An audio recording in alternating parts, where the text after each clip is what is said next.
नमस्कार बच्चों, स्वागत है आपका अपने YouTube चैनल हिंदी शिक्षा संसार में।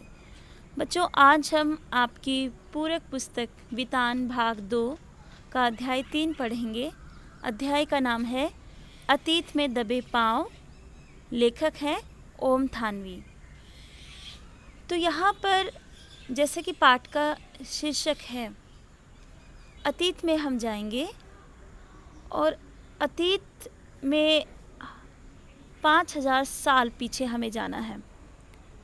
तो आप सब ने छोटी कक्षाओं में भी सिंधु घाटी की सभ्यता के बारे में पढ़ा ही होगा। तो इसमें बच्चों हम सिंधु घाटी सभ्यता के दो जो नगर थे, सुनियोजित नगर माने जाते थे, शहर माने जाते थे, हड़प्पा और मोहनजोदड़ो, इनकी बात हम करेंगे और साथ ही सिंधु घाटी की कुछ विशेषताओं के बारे में भी यहाँ पर बात की जाएगी इस पाठ में। तो शुरू करते हैं। आज इस पाठ का हम वाचन करेंगे और एक एक गद्यांश के बाद उसको समझेंगे भी। तो शुरू करते हैं पाठ। अतीत में दबे पाँव। अभी भी मोहनजोदड़ो और हड़प्पा प्राचीन भारत के ही नहीं, दुनिया के दो सबसे पुराने नियोजित शहर माने जाते हैं। ये सिंधु घाटी सभ्यता के परवर्ती यानी परिपक्व दौर के शहर हैं। खुदाई में और शहर भी मिले हैं, लेकिन मोहनजोदड़ो ताम्रकाल के शहरों में सबसे बड़ा है। वह सबसे उत्कृष्ट भी है। व्यापक खुदाई यहीं पर संभव हुई। बड़ी तादाद में इमारतें, सड़कें, धातु, पत्थर की मूर्तियाँ, चाक पर बने चित्रित भांडे, मुहरे, साजो सामान और खिलौने आदि मिले। सभ्यता का अध्ययन संभव हुआ। उधर सैकड़ों मील दूर हड़प्पा के ज़्यादातर साक्ष्य रेल लाइन बिछने के दौरान विकास की भेंट चढ़ गए। तो यहाँ पर बात हुई है सिंधु घाटी के सबसे नियोजित शहर मोहनजोदड़ो भी बोलते हैं, और इसको मोहनजोदड़ो भी बोलते हैं आजकल, और हड़प्पा की। तो इस गद्यांश में बताया गया है कि सिंधु घाटी की सभ्यता के परवर्ती दौर के ये शहर हैं। मतलब जब शुरू में बसी तब के नहीं है, उसके बाद के ये शहर हैं, जब वो अपने परिपक्वता पर पहुंच गई थी। इन दो शहरों की बात यहाँ पर हो रही है। और ताम्रकाल के शहरों में सबसे बड़ा शहर माना जाता है मोहनजोदड़ो। और जो यहाँ पर खुदाई के समय इमारतें, सड़कें, धातु पत्थर की मूर्तियाँ और चाक पर बने चित्रित भांडे, मुहरे, साजो सामान, खिलौने, ये सब मिले हैं। इसके आधार पर इन दोनों शहरों का अध्ययन किया गया है, सिंधु घाटी का अध्ययन किया गया है। और ज़्यादातर साक्ष्य जब रेल लाइन बिछ गई इधर, तो उसके कारण नहीं मिल पाए, क्योंकि खुदाई नहीं हो पाई। मोहनजोदड़ो के बारे में धारणा है कि अपने दौर में वह घाटी की सभ्यता का केंद्र रहा होगा, यानी एक तरह की राजधानी। माना जाता है यह शहर 200 हेक्टेयर क्षेत्र में फैला था। आबादी कोई 85,000 थी। जाहिर है 5000 साल पहले यह आज के महानगर की परिभाषा को भी लांघता होगा। दिलचस्प बात यह है कि सिंधु घाटी मैदान की संस्कृति थी, पर पूरा मोहनजोदड़ो छोटे मोटे टीलों पर आबाद था। तो बच्चों, ये जो पृष्ठ है, इसके अंत में 1 और 2 नंबर डाल के कुछ बातें बताई गई हैं। तो जब हम ये पढ़ रहे थे तो 1 नंबर दिया है मोहनजोदड़ो को और दूसरा नंबर हड़प्पा को। तो इसके बारे में यहाँ बताया है कि मोहनजोदड़ो जो है वो पाकिस्तान के सिंध प्रांत में स्थित पुरातात्विक स्थान, जहाँ सिंधु घाटी सभ्यता बसी थी। मोहनजोदड़ो का अर्थ है मुर्दों का टीला। वर्तमान समय में इसे मोहनजोदड़ो के नाम से जाना जाता है। हड़प्पा के बारे में बताया है कि पाकिस्तान के पंजाब प्रांत का पुरातात्विक स्थान, जहां सिंधु घाटी सभ्यता का दूसरा प्रमुख नगर बसा था। तो अगर प्रश्न पूछा जाता है मोहनजोदड़ो और हड़प्पा कहाँ पर स्थित हैं, तो हम बताएंगे मोहनजोदड़ो पाकिस्तान के सिंध प्रांत में और हड़प्पा पाकिस्तान के पंजाब प्रांत में स्थित है। और मोहनजोदड़ो का अर्थ होता है मुर्दों का टीला। तो दूसरा गद्यांश जो हम पढ़ रहे थे उसमें बताया है कि पूरा का पूरा मोहनजोदड़ो छोटे मोटे टीलों पर आबाद था और ये टीले प्राकृतिक नहीं थे। प्राकृतिक नहीं थे तो इसका मतलब ये हुआ कि ये टीले बनाए गए थे।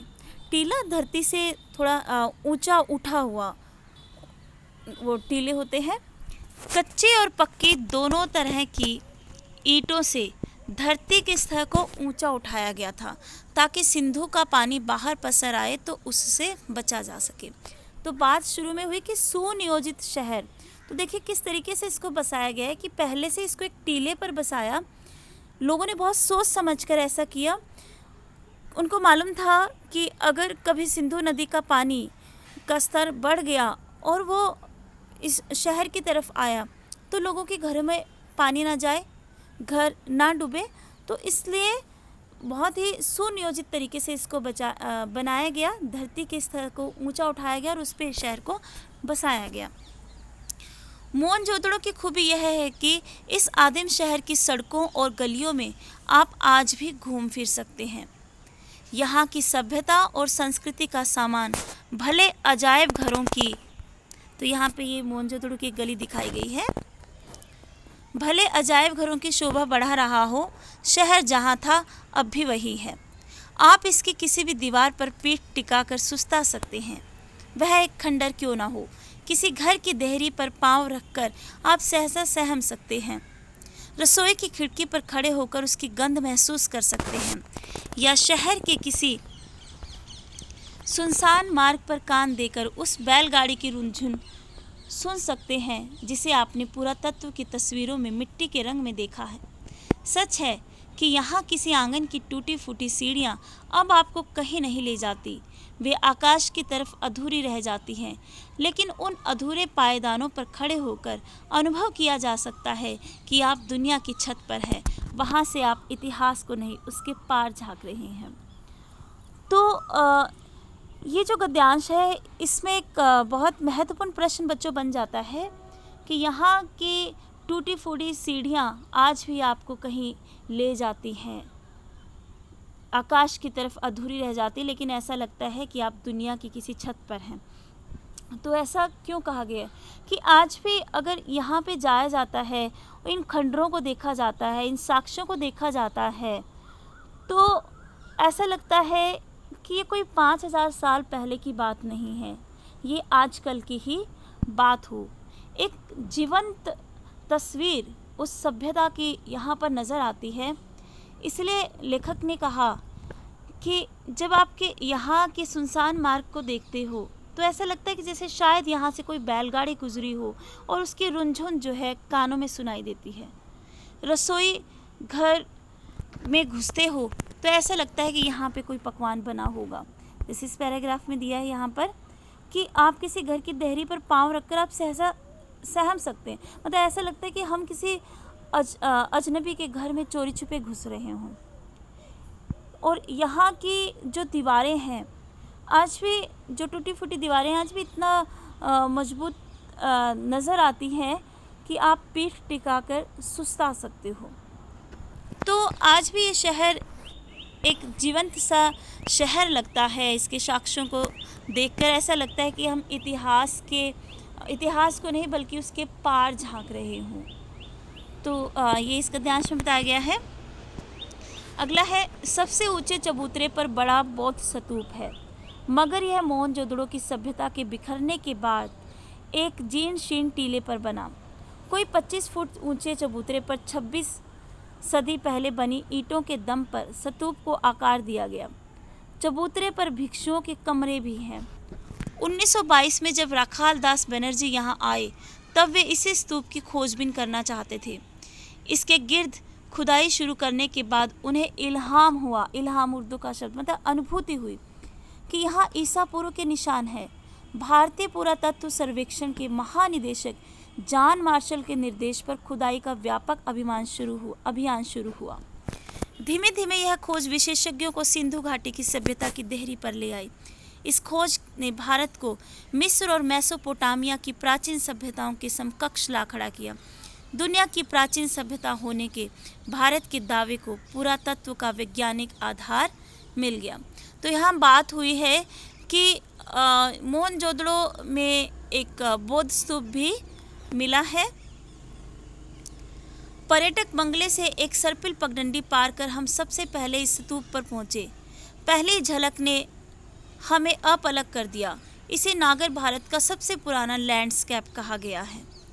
यह शायद सबसे रोमांचक भी है। न आकाश बदला है न धरती, पर कितनी सभ्यताएं, इतिहास और कहानियां बदल गई। इस ठहरे हुए दृश्य में हजारों साल से लेकर पल भर पहले तक की धड़कन बसी हुई है। इसे देखकर सुना जा सकता है, भले ही किसी जगह के बारे में हमने कितना पढ़ सुन रखा हो, तस्वीरें या वृत्त चित्र देखे हों। देखना अपनी आँख से देखना है, बाकी सब आँख का झपकना है। जैसे यात्रा अपने पांव चलना है, बाकी सब तो कदम ताल है। मतलब इसकी असल अनुभूति वहाँ पर जाकर ही हो सकती है। मौसम जाड़े का था, पर दोपहर की धूप बहुत कड़ी थी, सारे आलम को जैसे एक फीके रंग में रंगने की कोशिश करती हुई। यह इलाका राजस्थान से बहुत मिलता जुलता है। रेत के टीले नहीं हैं, खेतों का हरापन यहाँ है, मगर बाकी वही खुला आकाश, सूना परिवेश, धूल बबूल और ज़्यादा ठंड, ज़्यादा गर्मी। मगर यहाँ की धूप का मिजाज जुदा है। राजस्थान की धूप पारदर्शी है, सिंध की धूप चौंधी आती है। तस्वीर उतारते वक्त आप कैमरे में ज़रूरी पुर्जे न घुमाएं तो ऐसा जान पड़ेगा जैसे दृश्यों के रंग उड़े हुए हों। मतलब यहाँ जो धूप है बहुत ज़्यादा होती है, इस इलाके में चौंधियाती हुई सी होती है। पर इससे एक फ़ायदा हुआ, हमें हर दृश्य पर नज़रें दोबारा फिरानी पड़ती। इस तरह बार बार निहारें तो दृश्य जेहन में ऐसे ठहरते मानो तस्वीर देखकर उनकी याद ताज़ा करने की कभी ज़रूरत ना पड़े। स्तूप वाला चबूतरा मोहनजोदड़ो के सबसे खास हिस्से के एक सिरे पर स्थित है। इस हिस्से को पुरातत्व के विद्वान गढ़ सकते हैं। चार दीवारी के भीतर ऐतिहासिक शहरों के सत्ता केंद्र अवस्थित होते थे, चाहे वह राज सत्ता हो या धर्म सत्ता।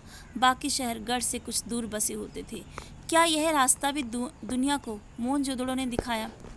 तो अब यहाँ पे क्या बताया है कि जो स्तूप वाला जो चबूतरा है मोहनजोदड़ो के सबसे खास हिस्से के एक सिरे पे है, और इसको गढ़ कहते हैं कुछ विद्वान जो है।